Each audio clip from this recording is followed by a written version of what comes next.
아멘. 할렐루야. 우리 하나님께 영광의 박수 올려드립니다. 감사합니다. 네, 감사합니다. 네,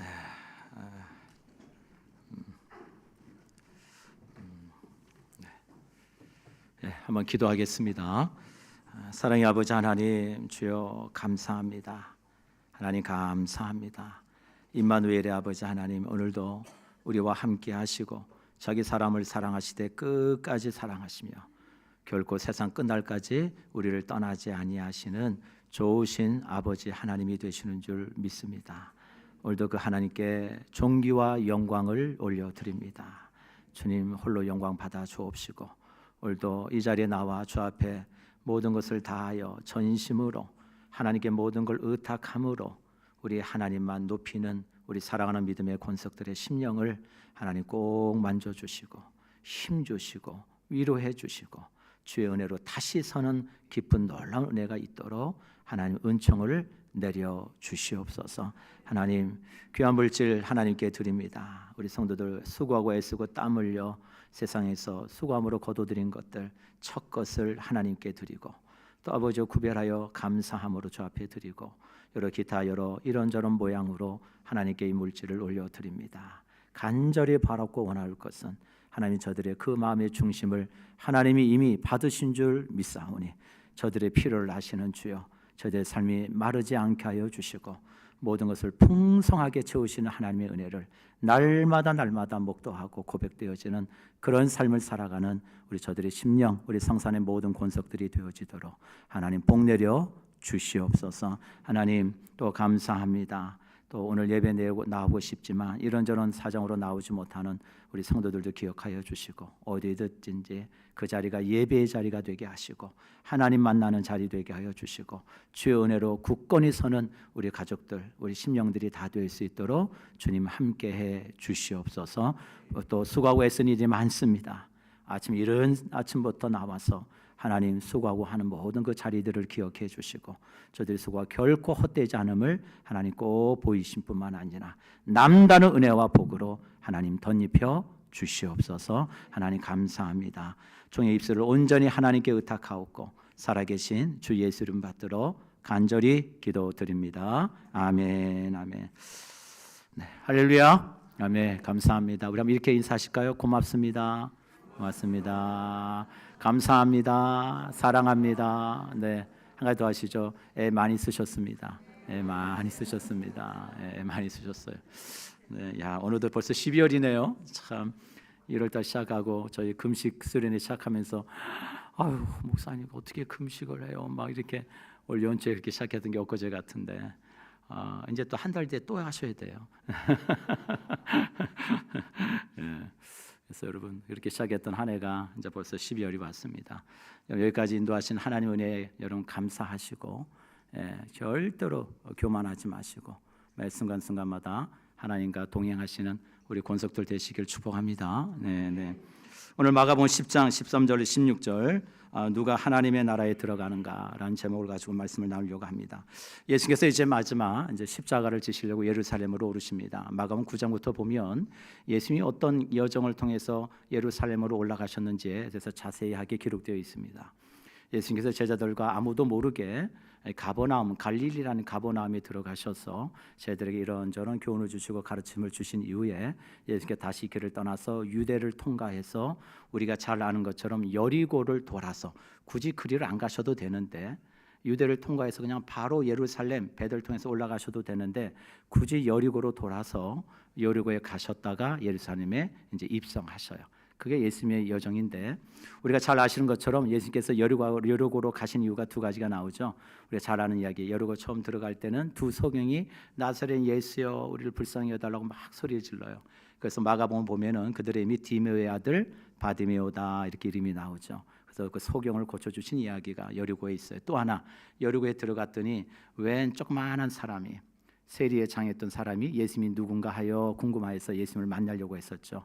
그래서 오늘 여호와 하나님의 구원이 너와 내 집에 임하였다라고 말씀하심으로 누구를 만나셔요? 삭개요. 네, 다 이유가 있으신 거예요. 우리 하나님의 여정 속에는 그 삭개에게 그 가정에 구원을 주시고 이제 예수님이 어린 나귀 새끼를 타시고 예루살렘에 입성합니다. 이제 그렇게 이야기가 전개되죠.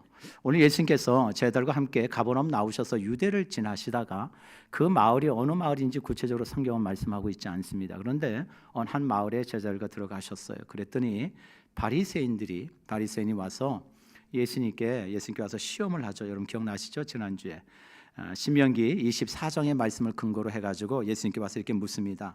사람이 아내를 버리는 것이 마땅합니까? 라고 예수님께 물어요.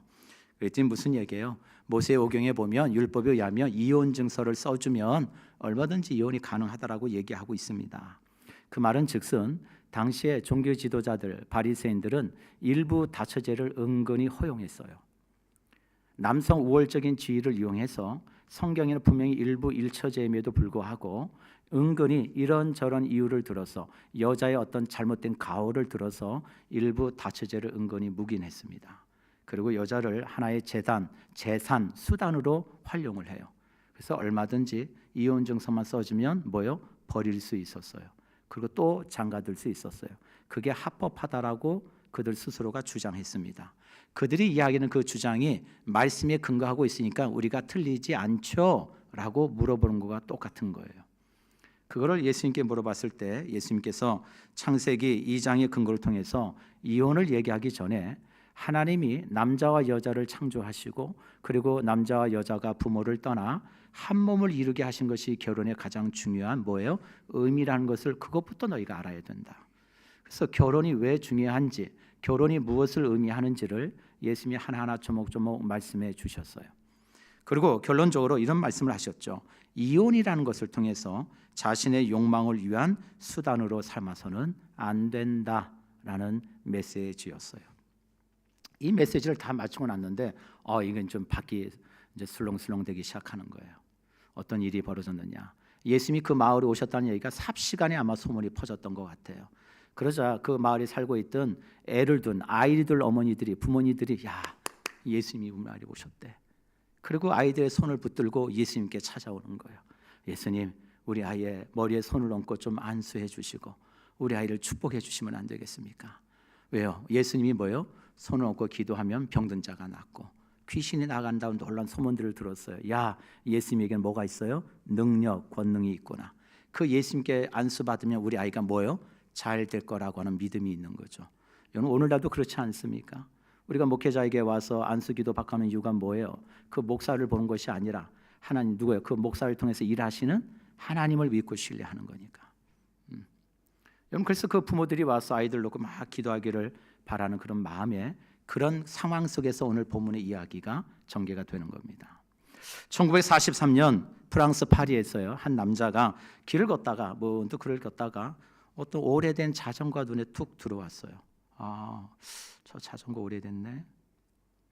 그러다 누군가가 아마 그 자전거를 사용했겠죠. 사용하다가 낡아지고 그 기능을 못한다고 생각하니까 그냥 방치 아닌 버림을 두었겠죠. 그런데 한참 바라보다가 이 사람이 무슨 생각이 들었는지 핸들을 만지기 시작합니다. 삑삑삑삑. 근데 핸들을 툭 뽑았어요. 그리고 안장을 보니까 쓸만해 보여요. 안장을 툭 뜯었습니다. 그리고 핸들과 안장을 가지고 집으로 돌아갔어요. 그리고 곰곰이 생각하다가 안장에다가 핸들을 붙이면 어떨까 이런 마음이 들었어요. 그래서 그 안장에다가 핸들을 용접해서 붙입니다. 그러고 보니까 마치 황소머리처럼 닮은 거예요. 그래서 막 거친 부분을 다듬고 그리고 표면을 청동으로 딱 이렇게 입혔습니다. 그러고 나니까 멋진 작품이 하나 나온 거예요. 그 작품의 이름이 황소머리라고 하는 작품이에요. 파블로 피카소가 만든 황소머리 저 작품입니다. 저게 핸들하고 자전거 안장을 붙여서 만든 작품이에요. 우리 눈에 봤을 때는 별거 아닌 것 같죠. 그런데 저 작품을 만든 이후에 놀라지 마세요. 저걸 1943년에 파블로 피카소가 만들었는데 50년 뒤에 300억에 팔립니다. 놀래야 돼요. 여기서는 여러분 이렇게 놀래야 되는 부분이에요. 이 부분은 여러분들 얼마라고요?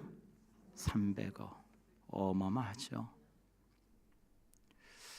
또 내일부터 또 핸들하고 또 안장 보러 다니시는 분이 또 또 있을지 모르겠는데 예, 300억이에요. 참 놀랍죠.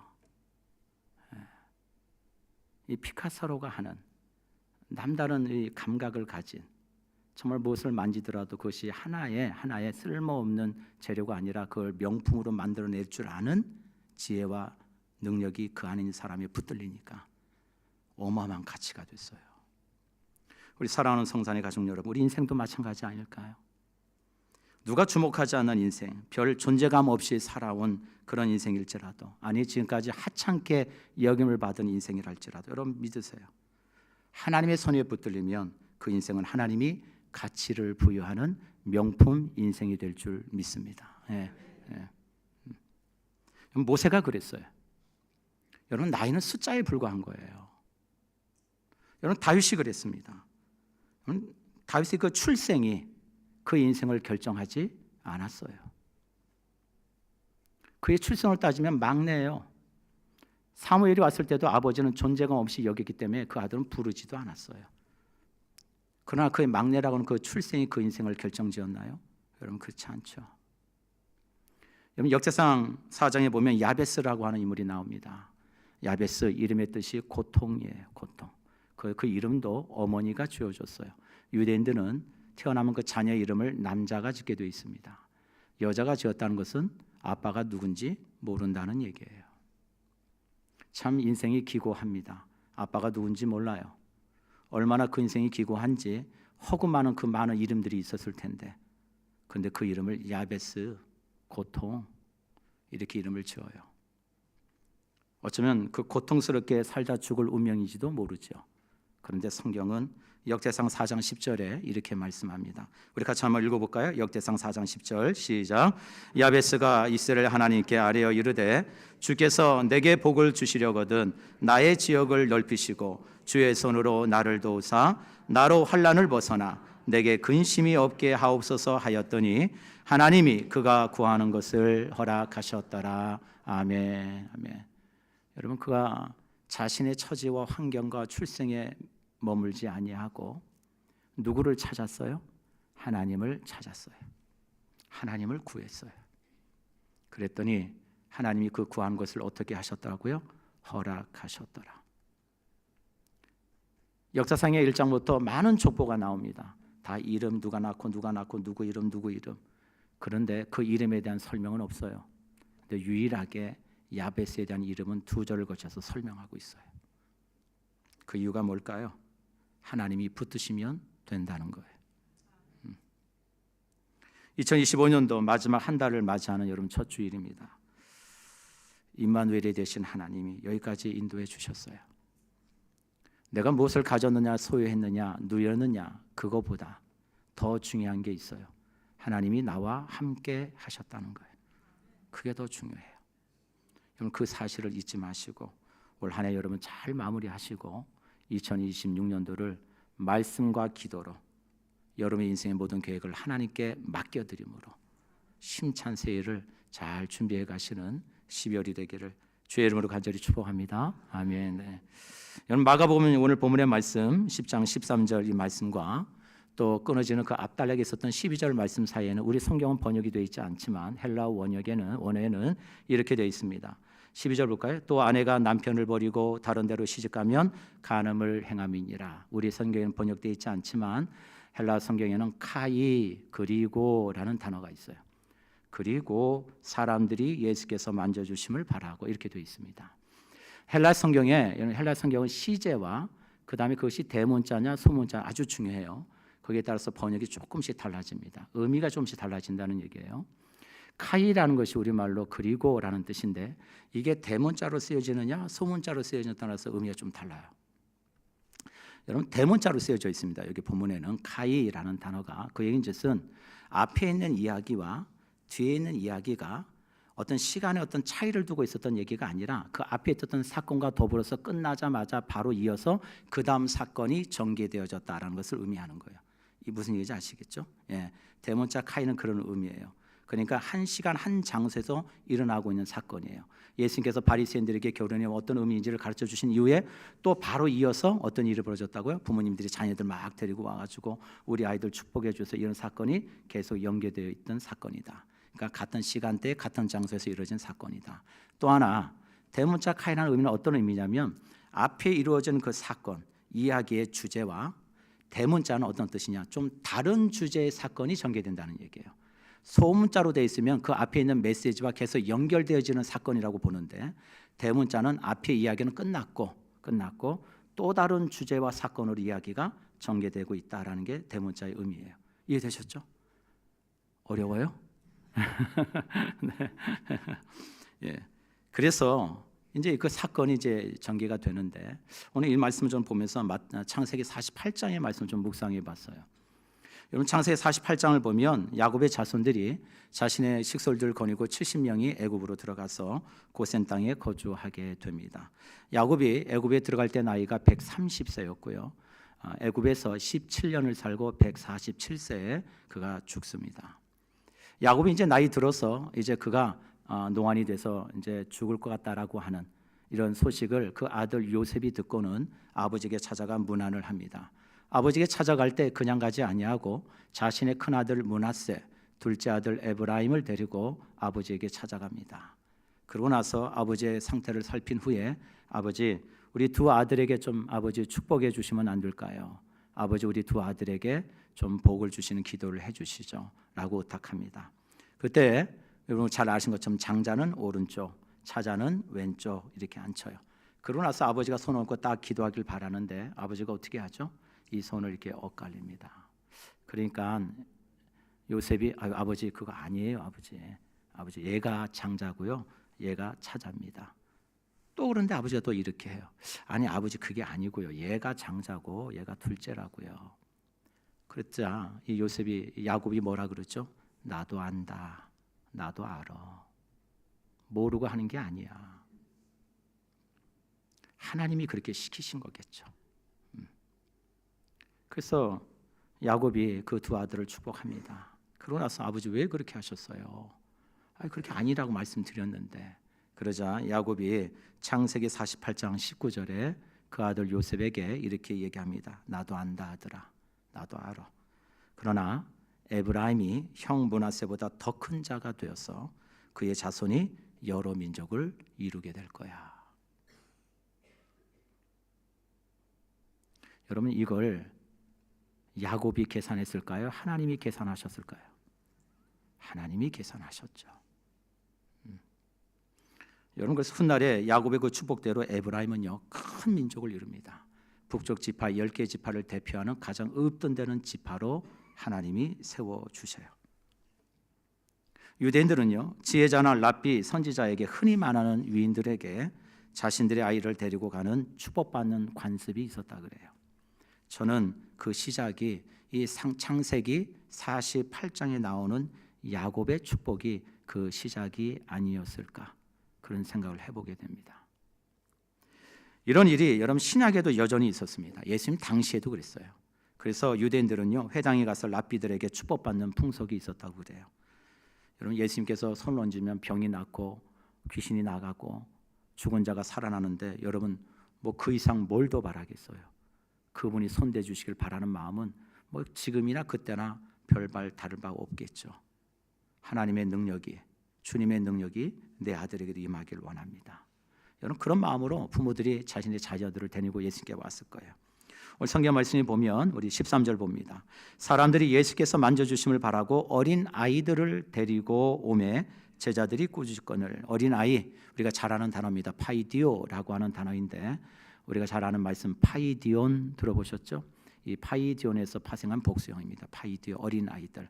이 파이디온은 주로 6세에서 14세 사이의 아이들을 파이디온이라고 부릅니다. 그러니까 오늘날로 얘기하면 이제 막 초등학교 다니는 애들이라고 생각하시면 돼요. 이제 막 초등학교 좀 다니는 애들을 부모님들이 손에 잡고 예수님께 왔다는 거예요. 이유는 뭐예요? 예수님이 손 얹고 기도해 주시기를 바라는 마음으로. 그런데 여기서 또 한 가지 우리가 좀 생각해 가야 될 것이 단어가 있습니다. 데리고 왔다라는 단어예요. 이 데리고 오다는 단어가 프로세페론이라는 단어인데 어떤 의미냐? 이게 데리고 오다는 얘기는 맞는데 시제가 좀 달라요. 시제가 과거 미완료 시제예요. 제가 아까 말씀드렸듯이 헬라어는 시제가 중요하다고 말씀드렸어요.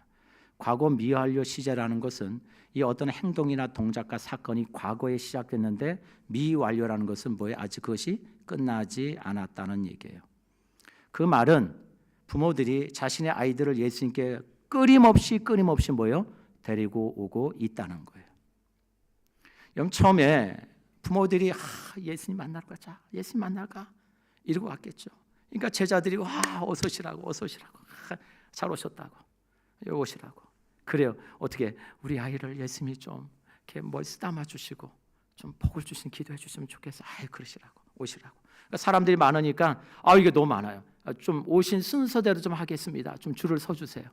줄을 서 주시고 제가 차근차근 한 사람씩 오시면 받고 그리고 나가시고 이렇게 하시죠. 아마 그러지 않았을까요? 근데 이게 1시간, 2시간이면 끝날 줄 알았어요. 근데 미완료예요. 그래서 끊임없이 부모들이 자기 아이들을 데리고 예수님께 오는 거예요. 그러자 이 제자들의 마음속에 은근히 불평이 이제 일어나기 시작하는 거죠. 이거 자꾸 무슨 애들만 자꾸 데리고 와. 아니 예수님이 지금 앞으로 얼마나 큰 일을 하셔야 될 분인데 이거 뭐 하루 종일 애들만 대하다가 끝나겠네. 무슨 심정인지 이해되시죠? 예수님이 왜 자꾸 앞으로 하셔야 될 일도 많고 지금 뭐 감당해야 될 일도 많고 가르쳐야 될 일도 많은데 이거 애들 때문에 예수님이 일을 못 하시네. 이런 마음이 제자들 마음속에 든 거예요. 그러니까 오늘 성경 말씀이 뭐라 그래? 제자들이 뭐 했다고요? 꾸짖었어요. 어이 그만요 그만. 이제 오늘 그만합시다. 오늘 그만하고 오늘 여기까지 합니다. 내일 오세요 내일. 그걸 누가 결정해요? 제자들이 하고 있는 거예요 지금.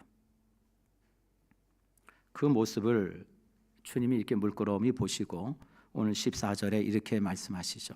우리 한번 읽을까요? 시작. 예수께서 보시고 노하시어 이르시되 어린아이들이 내게 오는 것을 용납하고 금하지 말라. 하나님의 나라가 이런 자의 것이니라. 예수님께서 보시고 뭐 하셨대요? 노하셨대요. 이 노하다라고는 이 단어가 두 단어가 합성된 단어인데 하나는 크다라고 하는 단어와 탄식하다라는 단어가 합쳐진 단어예요. 그 말 그대로 직역하면 뭐예요? 크게 탄식했다 이런 뜻이에요. 예수님이 제자들 보고 탄식하셨어요. 왜 탄식하셨을까요? 앞전에 있었던 예수님의 가르침이 있었기 때문에 그래요.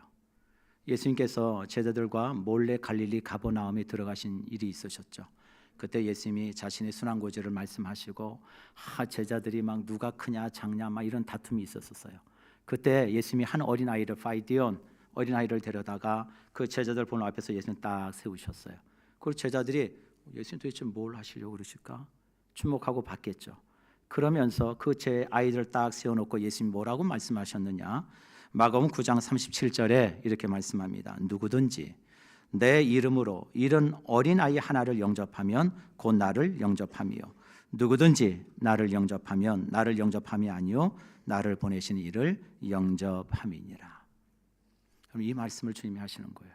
그러니까 뭐예요? 제자들에게 지금 뭐예요? 훈계 아닌 훈계하시면서 가르침을 주시는 거죠. 여러분 그 당시에 어린아이들은요 사람 취급받지 못했어요. 잘 아시겠지만 카운트에도 들어가지 않는 존재가 어린아이예요. 천덕꾸러기예요. 그저 하찮은 존재, 밥이나 축내는 존재. 그게 그 당시 유대사에 갖고 있는 삶의 패턴이고 모습이었어요. 아이는 사람 취급 안 했다니까요. 하찮은 존재예요. 그렇게 사람 취급하지 않는 하찮은 존재인 그 어린아이를 예수님이 제자들 앞에 딱 세워놓고 하시고 메시지는 뭐예요? 너희가 정말 내 예수의 길을 가고 싶고 제자의 길을 가고 싶은 자라면 예수의 제자가 되고 싶다면은 뭐예요? 결코 사람 차별하고 너희들 우월 의식을 가지고 누가 먼저냐 나중이냐 누가 크냐 작냐 그런 걸 따지는 인생이 아니라 저 세상에 비천하고 어리석은 약한 존재일지라도 그들조차도 뭐 할 수 있어야 되는 거예요? 영접하고 받아들일 수 있는 자가 되어야 진정으로 예수의 제자가 될 수 있는 거야. 그거를 좀 제자들에게 가르쳐 주셨어요. 그런데 지금 이 모습을 보니까 막 꾸짖고 있는 거예요. 예수님이 마음이 탄식할 수밖에 없는 거죠. 왜요? 그렇게 가르침을 주었음에도 불구하고 여전히 그 당시 유대 사회가 갖고 있는 풍습, 문화, 삶의 모습을 버리지 못하고 똑같이 세상 사람들이 어린아이를 대하는 것 같은 똑같은 모습으로 제자들이 대하고 있는 모습이 뭐야? 주님은 너무 안타까우신 거예요. 그래서 주님은 제자들에게 이런 메시지를 주죠. 하나님의 나라는 그가 누구냐? 어떤 신분이냐?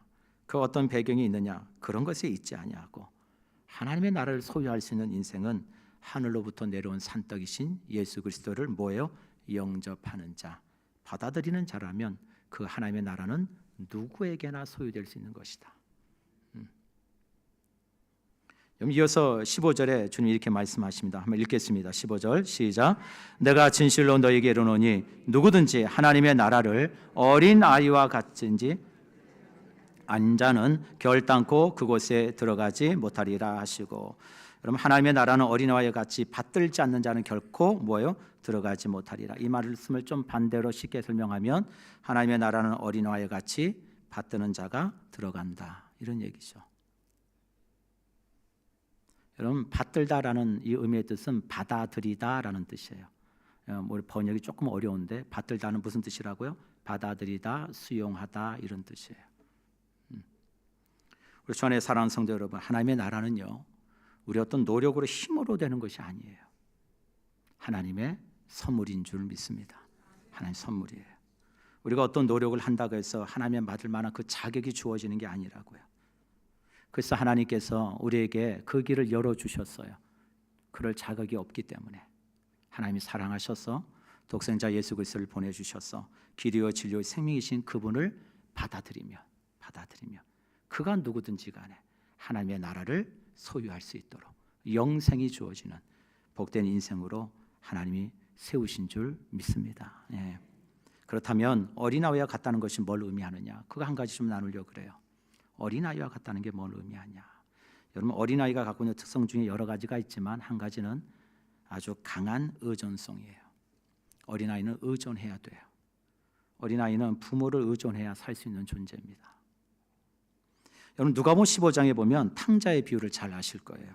둘째 아들이요 아버지에게 찾아와서 무례한 요구를 합니다. 아버지 재산 저에게 좀 띄워주시죠.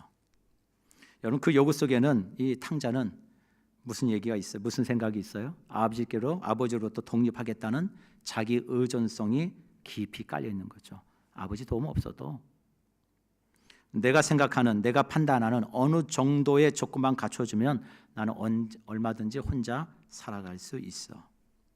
그래서 내 삶의 주인이 나가 된다는 사실에 매여 있죠. 그런데 성경은 그것을 죄라고 얘기합니다. 하나님의 형상과 모습대로 지원받은 피조물 인간이 하나님을 영화롭게 하고 영원토록 그를 기쁘시게 하는 것이 우리 존재의 목적임에도 불구하고 그걸 깨닫지 못하고 하나님으로부터 스스로 분리되어지려고 하는 것, 그것을 성경은 죄라고 얘기해요. 죄. 여러분 그런데 탕자가 잘 살았습니까? 그 많은 재산을 가지고 나갔으면 잘 살아야죠. 그런데 여러분 세상 말로 많은 부귀를 가진 사람이라도요 그 재물을 다룰 줄 아는 능력과 실력이 없으면 오히려 그것은 그 사람에게 복이 아니라 화가 되는 법이에요. 여러분 실력과 능력은 누가 주십니까? 세상이 주나요? 내가 밤새도록 애쓰고 노력하면 실력과 능력이 늘까요? 물론 어느 정도는 가능할 수 있겠죠. 그러나 진짜 실력과 능력은 우리 하나님이 주셔야 되는 거예요. 여러분 둘째 아들이 그랬습니다. 자신만만했어요. 야, 이 정도 돈이면 뭐 내 인생 내가 새 출발한다. 자신만만했어요. 자만합니다. 오늘 이 말씀을 좀 여러분 꼭 잘 기억하셨으면 좋겠어요. 요한복음 15장 5절입니다. 예수님께서 제자들에게 이렇게 말씀하시죠. 우리 같이 한번 읽어볼까요? 시작. 나는 포도나무요 너희는 가지라. 그가 내 안에 내가 그 안에 거하면 사람이 열매를 많이 맺나니 나를 떠나서는 너희가 아무것도 할 수 없습니다. 이 말씀을 가슴에 깊이 여러분 새기셨으면 좋겠어요. 나는 포도나무요 너희는 가지라. 그가 내 안에 내가 그 안에 거하면 사람이 열매를 많이 맺나니 나를 떠나서는 너희가 아무것도 할 수 없습니다. 여러분, 이 말씀에는 두 가지 중요한 메시지가 있습니다. 하나는 뭐냐? 우리의 위치, 상태가 어떠해야 되는지, 두 번째로는 우리의 삶의 방식이 어떠해야 되는지를 주님이 말씀해 주시고 계셔요. 여러분, 여기는 우리 가지는, 여러분 생각해 보세요. 가지는 절대적으로 의존적인 존재이죠. 그렇죠? 여러분, 가지가 막 굵어요. 누가 보더라도 뭐 사람 몇 명 올라가도 끊어질 것 같지 않은 가지예요. 막 잎도 풍성해요. 그런데 아무리 그렇게 멋져 보이는 가지고 튼실해 보이는 가지랄지라도 그 가지가 본체인 나무에 붙어 있지 않으면 그 가지는 며칠 못 가고 말라 죽습니다. 열매는 고사하고 자랑할 거 하나도 없어요. 여러분, 그게 가지의 운명이에요. 여러분, 그런데 그 가지가 나무에 붙어 있으면 그 가지의 튼실함은 더 아름다워질 것이고, 그 잎은 더 풍성해질 것이고, 그 잎을 통해서 뭐가 맺힐까요? 열매가 맺히겠죠. 예수님께서는 우리에게 나의 안에 거하라고 말씀하셔요. 그게 우리의 삶의 방식이에요. 우리의 존재 위치는요, 붙어 있어야 되는 거예요. 우리의 삶의 방식은 뭐예요? 절대적으로 의존해야 되는 거예요. 내가 포도나무가 되면 안 돼요. 나는 가지가 되어야죠.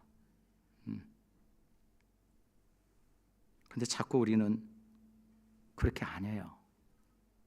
여러분, 왜 내가 예수 믿으면서도 여전히 내 삶에 끊이지 않는 혼동이 있고 혼란이 있고 방황이 있는 줄 아세요? 위치와 방식이 잘못되어 있으니까 그래요. 그걸 빨리 수정해야죠. 자꾸 우리는 내가 나무가 되려고 하고 내가 원하는 방식과 방법대로 되기를 바라요. 아니요. 나무에 가지가 붙어 있으면 때가 되면 열매는 맺히는 법이에요. 나는 포도나무요, 너희는 가지니.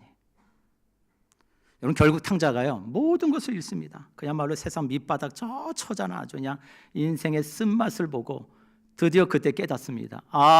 아버지 집에 있을 걸. 괜히 짐 싸들고 나와가지고. 주님의 비유는 여기에 있어요. 우린 결코 하나님의 피조된 자로서 하나님을 떠나서는 살 수 없다는 거예요. 또 하나 예를 들고 마칠게요. 창세기 50장에 많은 분량의 내용 중에 많은 부분을 차지하는 게 아브라함의 이야기고 요셉의 이야기입니다. 이유가 있어요. 다. 아브라함은 믿음의 이야기예요.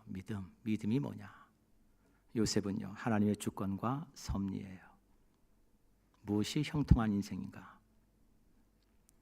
여러분, 요셉의 인생을 보면요, 우리의 인생은 능동태가 아니라 수동태라는 것을 깨닫게 돼요. 여러분, 누가 자기 인생을 꿈꾸고 그리면서 일부러 고난, 시련, 억울함, 고독, 자신의 인생에 이걸 많이 그려놓고 싶은 사람이 누가 있겠어요? 아무도 없습니다. 그 반대죠. 요셉의 인생을 보면 그는 야곱 밑에서 요즘 말로 금수저 집안에 태어난 자식이에요. 모르긴 몰라도요, 나중에 훗날 야곱이 죽을 때 다른 자식들은 몰라도 요셉과 베냐민에게는 아마 많은 재산을 줬을 거예요. 요즘 말로 부모 잘 만나서 꽃길 가는 인생 되는 거죠. 그런데 참 놀라워요. 하나님의 보이지 않는 손이 그 인생을 주도해 가셔요. 요셉은 원하지도 않았습니다. 꿈꾸지도 않았어요. 그런데 그가 꾼 두 번의 꿈으로 인해서 요셉의 인생이 송두리째 흔들려요. 나이 7살에 형들에게 배신당하고 노예로 팔려갑니다. 좋아요. 거기까지 얼마든지 그럴 수 있다 칩시다. 근데 내가 아무것도 잘못한 게 없는데 억울하게 감옥까지 가요. 무슨 내 인생이 이러냐. 그런데 참 꼭 사람이 죽으라는 법은 없어요. 인생을 살다 보면 한 줄기 빛을 만납니다. 감옥에서 술 맡은 관원장, 떡 맡은 관원장을 만나면서 그 술 맡은 관원장과의 관계가 맺어져요. 그리고 술 맡은 관원장이 이 요셉의 꿈 해몽 때문에 풀려나요. 은혜를 입죠. 요셉이 술 맡은 관원장에게 나가시거든 저를 좀 기억해 주십시오. 아유, 걱정하지 마, 걱정하지 마. 아이, 자네가 나한테 이미 큰 도움을 줬는데. 아니죠, 걱정하지 마. 근데 인생은 그렇지 않더라고요. 잊어요. 사람들은 참 그렇더라고요. 고마움을 쉽게 잊어요. 말은 찰떡같이 하는데. 여러분, 그래서 여러분 또 시간을 감옥에서 보냅니다. 참 인생이 참 야속해요. 내 뜻대로 되는 게 하나도 없어 보여요.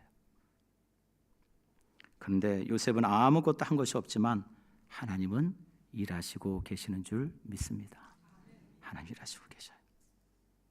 여러분, 이 말씀 꼭 기억하셨으면 좋겠어요. 하나님은요, 타이밍, 때를 아주 중요하게 여기시는 분이에요.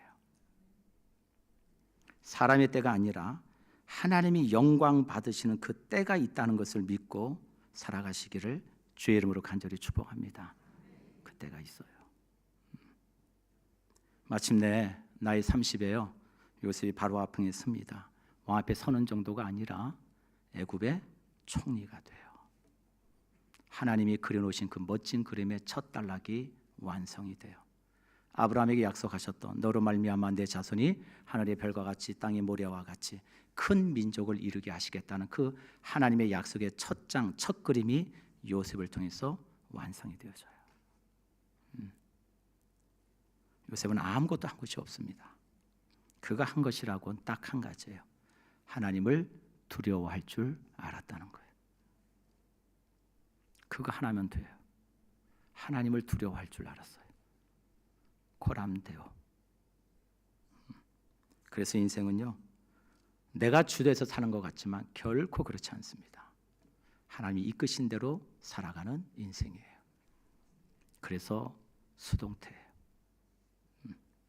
주 안에 사랑하는 성도 여러분, 오늘 주님은 우리에게 분명한 메시지를 주십니다. 하나님의 나라를 바라보는 자, 그 하나님의 나라를 소유하는 자는 어떤 자가 그 하나님의 나라를 소유하고 들어갈 수 있느냐? 어린 아이와 같지 아니하면. 어린 아이가 어떻다고요? 어린 아이는 철저히 부모에게 의존해요. 맡겨요. 우리 다 같이 말씀 한번 읽을까요? 잠언 3장 5절 6절 한번 읽겠습니다. 시작. 너는 마음을 다하여 여호와를 신뢰하고 내 명철을 의지하지 말라. 너는 범사에 그를 인정하라. 그리하면 너를 지도하시리라. 아멘, 아멘. 하나님 의지하세요. 나는 가지예요, 가지. 우리는 포도나무가 되면 안 돼요. 우리는 가지일 뿐입니다. 하나님을 의존하세요. 의지하세요. 우리의 길을 선하게 그분께서 이끌어 가실 줄 믿습니다. 우리 같이 찬송 부르시고 기도할까요? 우리 나의 안에 거하라 이 찬양 아까 부르시고 우리 기도하고 마치겠습니다. 나의 안에 거하라.